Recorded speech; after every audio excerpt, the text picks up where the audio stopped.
لرأيته خاشعا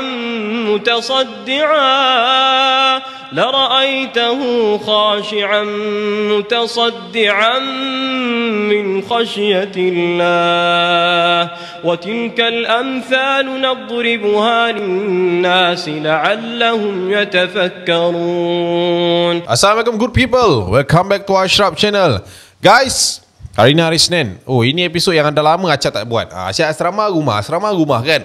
Kali ni we are back to Ghospital punya series guys. Kita nak cerita dengan korang pengalaman seram. Berdasarkan buku Ghospital juga ada yang Acap nak share dengan korang je lagi kisah dia. Tapi jangan lari dulu, relax dulu sebab dua cerita ni bagi Acap sangat-sangat mengerikan. Ada satu kisah ni Acap baru jumpa email dia semalam, and now kita share dengan korang. Okay, jangan lupa tekan like, subscribe juga hit bell notification guys. Kita layan intro macam biasa. Let's roll it.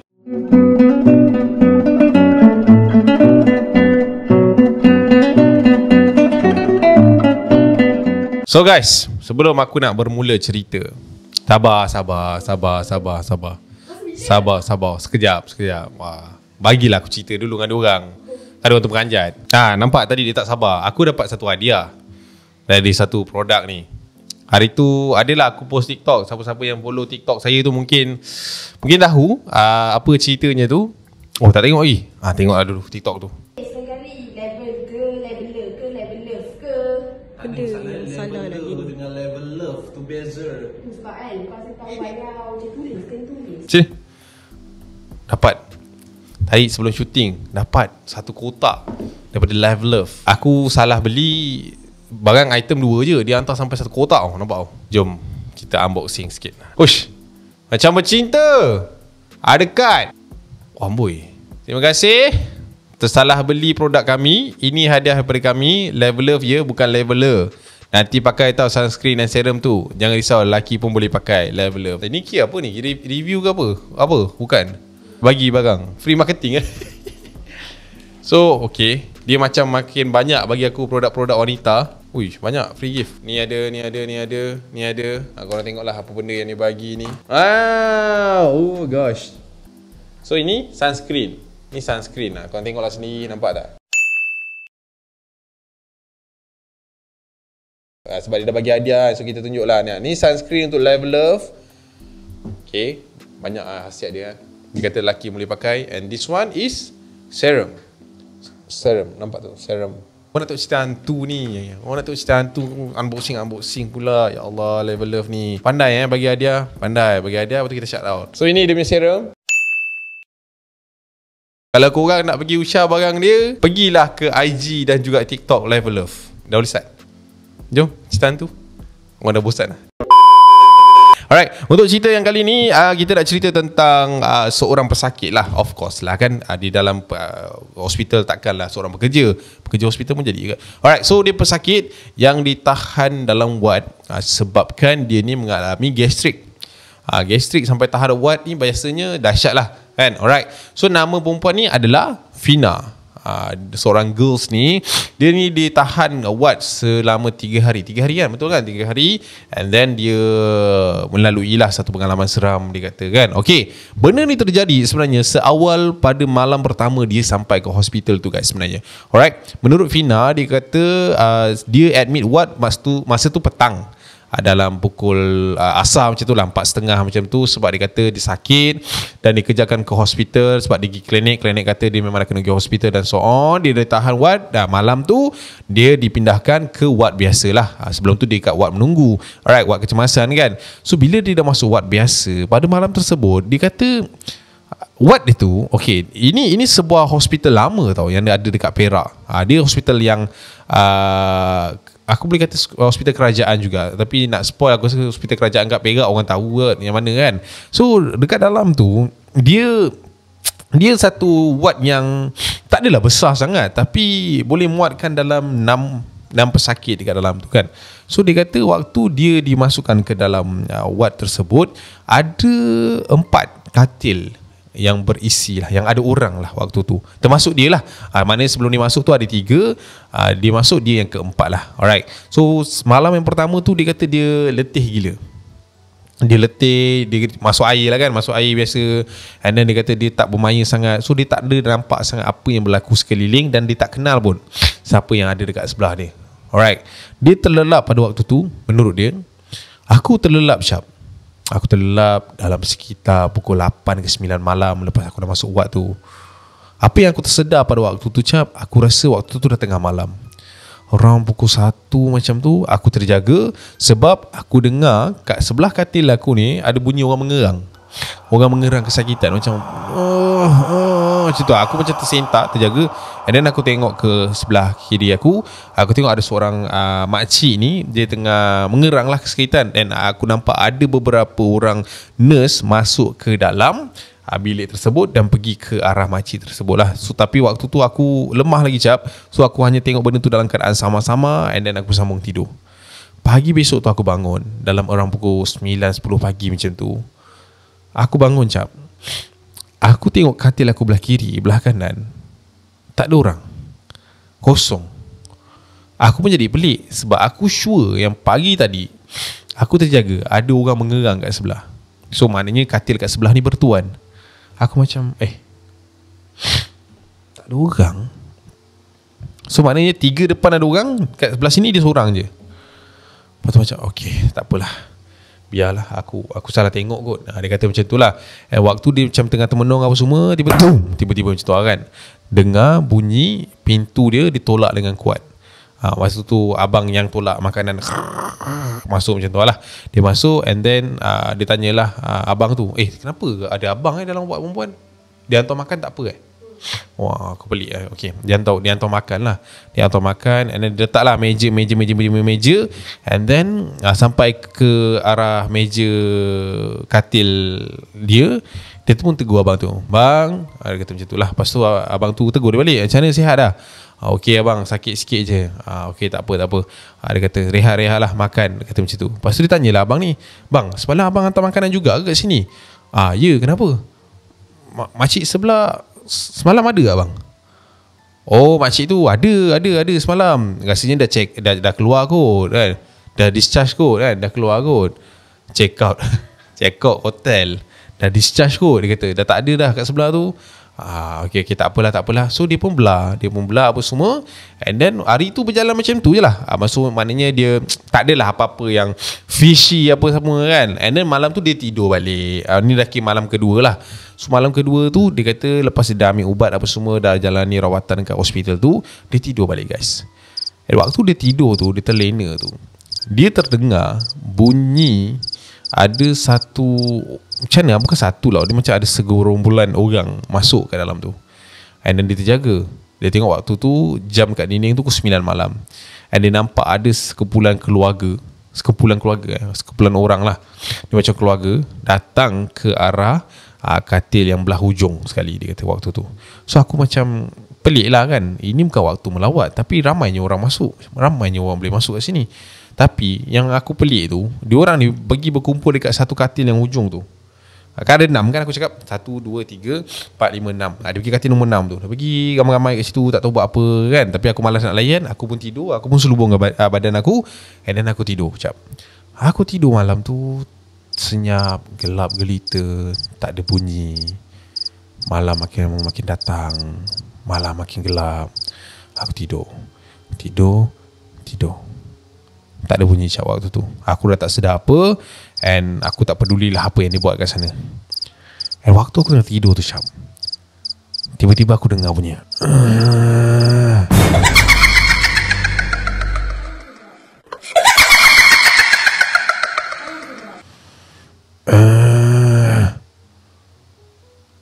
aku tersentak lah kan. Aku buka mata aku pelan-pelan waktu tu. Aku tengok kat sebelah katil aku belah kiri tu cap, aku nampak makcik yang sama tengah mengerang kat sebelah tu. Image yang sama yang aku nampak malam semalam. Waktu tu aku dah terdiam lah cap. Sebab apa? Abang pagi tadi tu kata dah discharge. And sepanjang hari semalam makcik ni tak ada pun. Ni bila masa dia masuk balik ni. Waktu tu dah berpeluh jugalah. Waktu tu aku macam tak tahu nak cakap apa. Memang lembik dah badan ni. And waktu aku tengok belah kiri tu, dia dalam keadaan macam menggigil tau cap. Dia menggigil apa, macam mana aku nak cakap dia macam nazak. Aku tahu tak, orang nazak dah hujung-hujung nyawa dia menggigil dia macam tu. Waktu tu aku jadi takut lah, sebab katil aku tengah-tengah man. Kalau aku pusing belah kanan, bawa ada lagi benda lagi nyanya. Tapi waktu tu memang aku ambil keputusan, tak ada keputusan lain lah. Aku berpaling badan aku belah kanan, and then aku masih lagi dengar bunyi tu, bising gila. Aku tutup telinga aku, and then aku tidur cap. Malam kedua selesai. So waktu siang aku terbangun tu cap, ni besok hari lah kan, aku dah macam terfikir-fikir, termangu-mangu, terfikir, terbayang-bayang lah. Aku asyik tengok katil sebelah tu. Aku nak cakap dengan doktor, kan doktor kata aku ni pengaruh ubat. Aku nak cakap abang yang hantar makan tu pun, benda ni susah tau, nak orang percaya, nak orang yakin dengan apa yang aku nampak semalam. So aku pun buat bodoh, and sebabkan hari ketiga tu aku dah boleh keluar dah lah, sebab aku dah rasa badan aku dah better apa semua lah. So bila tengah hari tu doktor tu kata aku punya keadaan semakin pulih, and aku dah boleh discharge petang tu. Alright. So waktu tu aku macam dah happy gila lah. Tapi waktu tu badan aku letih, sebab semalam malam aku tak dapat nak tidur sangat. So aku pun terlelap cap. And yang paling malangnya sekali, aku terlelap sebelum aku makan.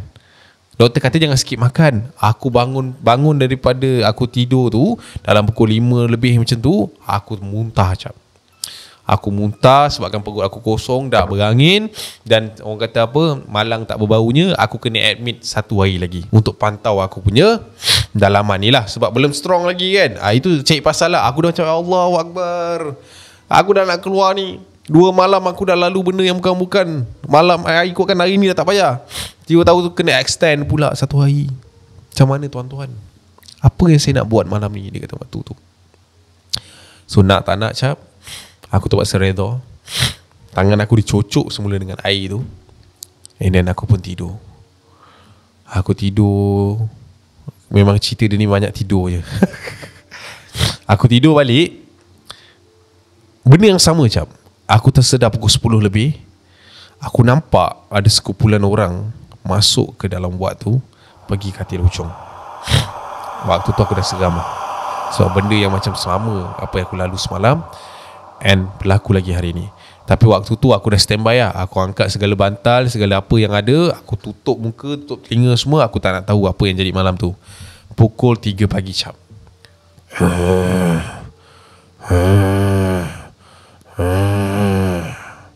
aku dengar lagi cap. Aku dengar lagi bunyi tu cap. Masih lagi ada dekat sebelah kiri aku. Tapi time ni aku tak nak tinjau, sebab aku tahu yang aku nampak adalah benda yang sama. Aku pun mengalihkan badan aku ke belah kanan aku, dan aku cuba untuk tidur. Dan bila aku galihkan badan aku ke belah kanan, aku terdengar bunyi tu daripada bahagian kanan aku pula. Benda ni kat mana ni? Benda ni kat mana ni sebenarnya? Itu yang aku fikir waktu tu. Aku pun keluarkan sikit lah mata aku dekat bahagian tepi bantal tu untuk tinjau apa pula yang belah kanan aku tu. And bila aku buka cap, dekat belah kanan aku tu, itu adalah makcik yang tadi kat belah kiri aku dengar bunyi tu. Satu. Yang kedua cap, aku ternampak ada satu lembaga sedang berdiri menghadap makcik tu. Serba hitam. Aku tak clear apa benda kat situ, tapi yang aku nampak ada satu makhluk berdiri tegak je kat situ. And then aku macam, yalah, panik lah waktu tu kan. Aku tak tahu nak buat apa. And then aku tolehkan mata aku sikit ke belah kiri.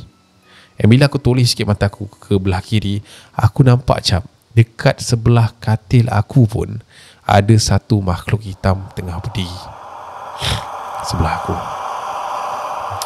Wish, waktu tu tak payah nak cakap apa lah.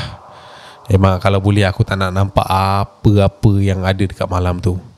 Aku tutup mata aku sekuat-kuatnya. Aku diamkan mulut, pekakkan telinga. Dalam hati ni Tuhan je lah tahu berapa banyak dah aku astagfirullahalazim, doa makan semua dia dah baca. Dia kata, sampailah satu ketika cap, keadaan tu jadi sunyi, sepi, tak ada bunyi langsung. Aku dengar bunyi mengerang semua tak ada. So aku pun galihkan bantal aku untuk tinjau bahagian kiri dan bahagian kanan. Tak ada apa-apa. Makhluk tadi dah tak ada dah. Dekat katil aku pun dah tak ada dah. So aku pun jadi lega. Aku pun turunkan bantal aku, and then aku nak betulkan tempat pembaringan aku. And maksa aku nak betulkan tempat pembaringan aku tu cap, mata aku tepat memandang ke arah depan. And depan aku tu cap, ada satu baris, adalah dalam 6 makhluk kat situ, berdiri tegak and menghadap katil sebelah sana. Aku dah jadi macam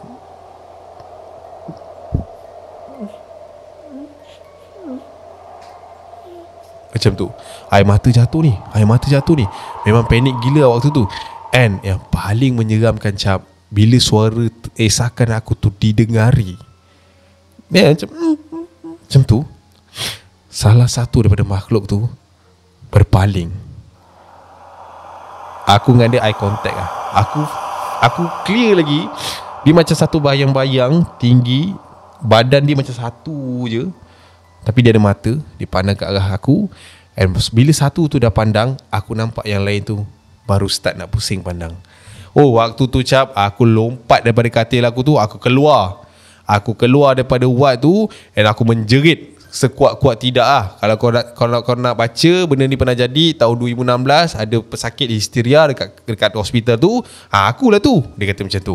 Alright. So waktu tu dia macam kena serang histeria lah, menjerit-jerit dekat situ. And dia kata waktu tu dia dah gelap lah vision dia. Dia tak nampak apa, dia tak tahu apa yang jadi. Sampailah dia bangun pagi besok, dia berada di sebuah ward. And waktu tu dia dikelilingi oleh beberapa orang ustaz lah yang kat situ. And dia ditenangkan, and dia pergi rawatan apa semua, ditenangkan. And malam tersebut dia dibawa pulang ke rumah. Aku dibawa pulang ke rumah. And then waktu tu aku cerita semua benda kat mak aku apa semua. And mak aku cakap salah seorang daripada dalam bilik tu mungkin membela, ataupun orang yang membela tu dah meninggal, dan itu barang-barang yang ditinggalkan kat dalam tu. So itulah dia kisah yang diceritakan oleh Fina kepada kita.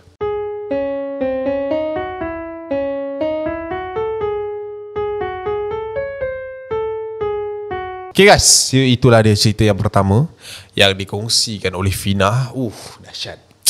Kalau Acap dekat situation tu, mungkin dah basah katil tu, terkencing, takut gila kau. Kiri kanan ada sound effect, dekat depan pun ada macam tu kan. Okay, alright. So untuk cerita yang kedua ni, kita cerita pasal doktor guys. Doktor ni, ini Acap ambil cerita ni inspirasi by one book that I'm read of, but it's a good story to me, telling you, might be you not reading that book. Alright. Okay, cerita ni pasal seorang doktor. Alright. So doktor ni namanya Dr. Lina. Okay, dia kata satu kejadian ni Acap, saya tak boleh lupa sampai sekarang, sebab quite misteri satu, and second thing, dia tinggalkan tanda tanya, dan juga satu moment yang saya kena hadap sampai hari ini sebenarnya. Alright, okay, Dr. Lina ni, dia merupakan salah sebuah ketua unit dekat hospital tu. Alright, so dia ni antara yang bertugas dan juga dipertanggungjawabkan sebagai pemegang kunci. Ada certain bilik dekat bahagian unit dia lah, macam tu. Alright, satu hari ni, menurut Dr. Lina, dia ni dah sampai rumah dah pun. Dah nak rehat, dah nak baring, dah nak lena lah, dah tukar baju apa semua, dah mandi siap-siap. Tiba-tiba waktu saya nak rebahkan badan, waktu tu nak tidur lah, kring. Old school betul lah ringtone dia. Lepas tu dia pun angkat. Hello, Assalamualaikum. Waalaikumsalam, Dr. Fina. Dr. Lina, Fina tadi cerita lain. Dr. Lina, ni nak tolong, minta tolong sikit lah. Kenapa ni? Siapa ni? Ini Pak Yun. Oh, Pak Yun ni dia guard dekat hospital yang si Lina ni kerja lah. Dr. Lina, minta tolong boleh? Dr. Lina ada tak kunci bilik penyelia belakang tu? Kunci bilik besar kan awak ada. Asal nak minta saya pula. Tak, ni bilik kat dalam tu. Bilik kecil tu. Yang tu. Kenapa? Dia kata, tak, saya dapat panggilan ni, ada seorang budak perempuan ni, saya tak tahulah pekerja ke, cleaner ke, siapa ke. Dia kata dia terkunci kat dalam tu. Astaghfirullahalazim. Macam mana boleh terkunci pula tu? Kan pintu tu boleh buka daripada dalam. Masa tak pergi buka? Tak tahulah Kak Lina, tapi dia suruh saya pergi buka kan untuk dia. Saya tak ada kunci tu. Dia dah menangis-nangis tu. Saya takut lah doktor. Tak apalah macam tu saya datang lah sekejap. Tolong awak pergi buka dulu pintu besar tu. Okey doktor. Okey bye Assalamualaikum. Pap tutup habis. Alright. So menurut Dr. Lina, lepas dia dapat panggilan tu guys, so dia pun bergegas lah. Dia bawa kunci dia bawa barang apa semua, and then dia bawa kereta dia sampai ke hospital tu. Nasib baik hospital tu dengan rumah dia tak jauh. Lebih kurang 7 minit lebih lah macam tu kan. So sampai je dekat hospital, dia pergi kat Post Guard tu. Sampai kat Post Guard tu yang ada hanya seorang sahaja waktu tu, which is Kak Ira. Kak Ira ni mak guard lah kan, dia pegat perempuan lah. Kak Ira, ya doktor, kenapa doktor datang balik? Ni tadi Pak Yun ada call saya. Dia kata suruh saya bawa kunci penyelia ni. Ni nanti awak pas saya kunci ni kat dia. Tapi saya tak tahu Pak Yun kat mana. Apa kata doktor pergi depan sikit ke, pergi cari dia ke? Dia dekat mana tadi? Dia kata dia pergi bilik penyelia. Okey. Nanti kalau ada apa-apa awak walkie kan lah Pak Yun ke apa, awak cuba tanya dia lokasi dekat mana. Okey doktor. Saya pergi bilik penyelia dulu. Okey. Bilik penyelia ni guys, dia berada dekat tingkat 2 hospital tu. Alright, and bilik ni adalah bilik paling hujung sekali. Dalam bilik penyelia ni ada bilik penyelia 1 dan juga bilik penyelia 2. Faham lah macam hospital lah, macam bilik besar kau masuk ada bilik lagi 2 macam tu lah. So waktu tu dia kata dia berjalan menuju ke blok tersebut, and sampai je dekat tingkat kedua guys, dia nampak pintu bilik besar tu dah terbuka. So dia pun expect lah Pak Yun tu ada kat dalam. So dia pun berjalan, and then dia sampai ke depan bilik tu. Dia pun panggil Pak Yun, ni Dr. Lina ni, Pak Yun. Dia dengar bunyi tu guys waktu tu. Pak Yun,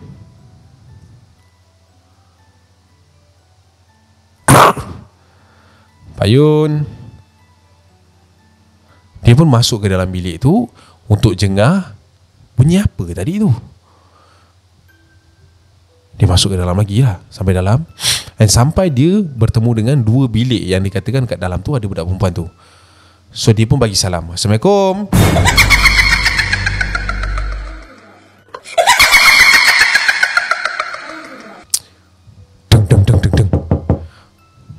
Bilik penyelia 1. Assalamualaikum. Tak ada jawapan. Mungkin dekat bilik nombor 2 ni lah. Dan dalam otak dia waktu tu, dia kata memang dipelik lah, macam mana budak ni boleh sampai ke dalam sejauh ni lah. Tapi dia masa tu dia tak fikir banyak. Dia keluarkan kunci dia terus siap-siap, and then dia pun pergi ke arah bilik nombor 2 tu. So dia pun buka pintu nombor 2, and then dia buka pintu tu. Dia masuk dalam bilik tu. And bila dia masuk ke dalam bilik tu guys, dia tengok keliling tak ada orang.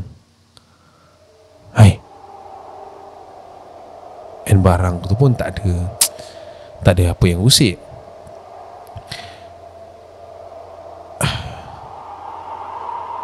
Dia keluarkan phone dia buka torchlight. Assalamualaikum. Waalaikumsalam.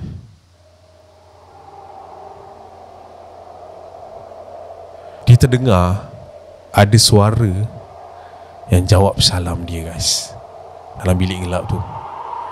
Dan suara tu datang dari belakang. So dia perlahan-lahan toleh ke belakang untuk tengok daripada mana suara tu datang. Waalaikumsalam doktor. Doktor buat apa kat sini seorang-seorang? Pak Yun, ya Allah, sakit jantung saya Pak Yun. Pak Yun pergi mana? Saya cari Pak Yun daripada tadi. Saya dekat belakang sana. Saya cari. Saya tunggu doktor lah buka pintu ni. Kok lah kat belakang tu boleh nampak dia ke apa? Allahu Akbar. Jangan datang macam ni Pak Yun. Terperanjat saya Pak Yun. Okay. Sorry doktor, sorry. Alright, so diorang pun pergi ke bilik sebelah waktu tu. Alright, so bilik kan nombor 1 tu dia ketuk je kan, dia tak buka kan pintu tu. Nombor 2 tu dia buka pintu. So dia pun pergi kat bilik nombor 1. Dia kata saya rasa kat dalam ni sebab tadi saya ketuk tak ada suara. Mungkin budak tu dah tertidur ke apa kan. Mungkin lah sebab kita orang pun nak try call tak tahu kan daripada mana semua. Okay, tak apa. Awak dah try call lah daripada Pak Guard ke penyelia? Dah, tapi engage. Okay, tak apalah. Kita masuk lah. So dia pun dia masukkan kunci tu ke dalam lubang kunci, and then dia pun buka pintu tu. Masa dia nak buka pintu tu, tiba-tiba guys, Pak Yun masuk, Pak Yun. Ya, Era, ya, kenapa? Pak Yun. Dia kata dia dengar suara Pak Yun. Pak Yun, dengar tak? Dengar. Tanya dia suara kat mana? Dia kata dah dekat Pak Yun, dah dekat. Bilik penyelih 1 ke? Betul. Okey, terima kasih. And then dia pun buka pintu tu.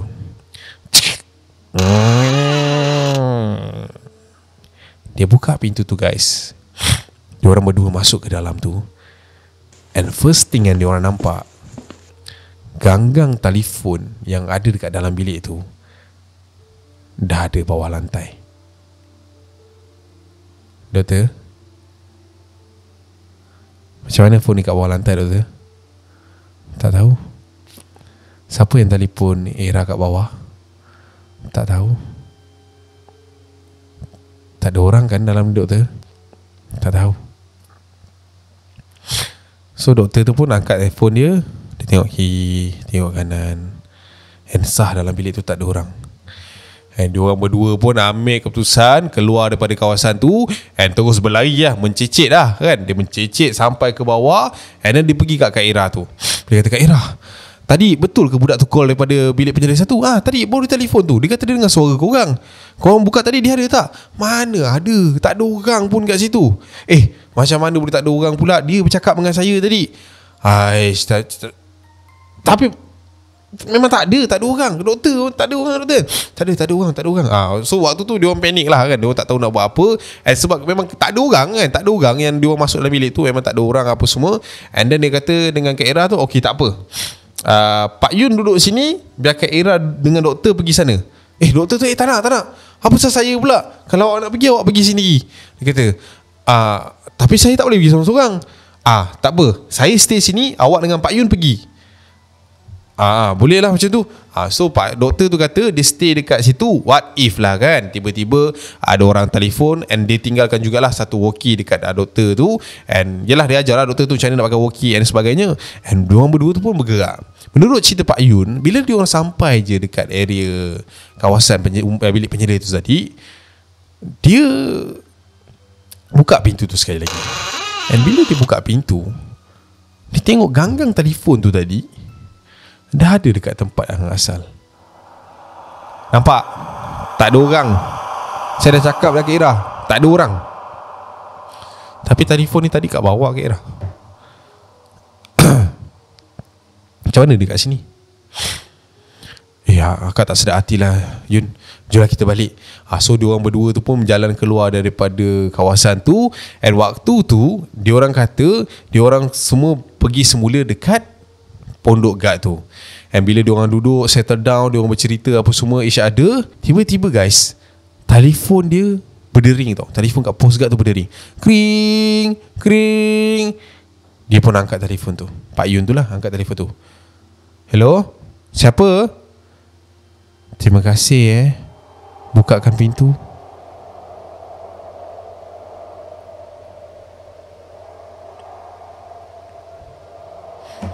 Doktor, Kak, dia cakap terima kasih, bukakan pintu. So itulah dia guys, dua cerita yang Acap kongsikan pada malam ini. So which one korang suka, which one korang rasa better. And Acap sekarang tengah cari ahli baru untuk tim Acap. So kalau korang yang duduk area Melaka yang nak bekerja, bukan bekerja lah, kita sebenarnya be the team untuk kuatkan lagi semua yang ada kat sini. Tak nak bagi tahu semua lah kan, kantoi pula. Alright, so kalau korang berminat untuk sertai tim Acap, korang boleh hantarkan korang punya resume dekat email yang ini, ataupun korang nak terus kontak Acap dekat nombor telefon ni pun tak ada masalah. Untuk cari kerja je untuk vacancy bukan nak cerita hantu ke apa, tak ada Jangan nak WhatsApp, Assalamualaikum bang, saya nak cerita pengalaman seram saya. Kan saya blue tick, awak jangan marah So Acap buka penyertaan untuk tim Acap yang baru sekarang sehingga ke hujung Oktober. So nanti kita orang akan panggil lah yang mana terpilih. Alright, so I see you when I see you guys. Assalamualaikum. Assalamualaikum. Bye. Lupa, syarat-syarat tu tak ada sangat kot. Yang penting korang 18 tahun ke atas, ada transport sendirilah, nak pergi ulang alik kerja. Ini dua benda paling penting sekali lah. Lelaki ataupun perempuan tak kisah. Yang penting okay, bye.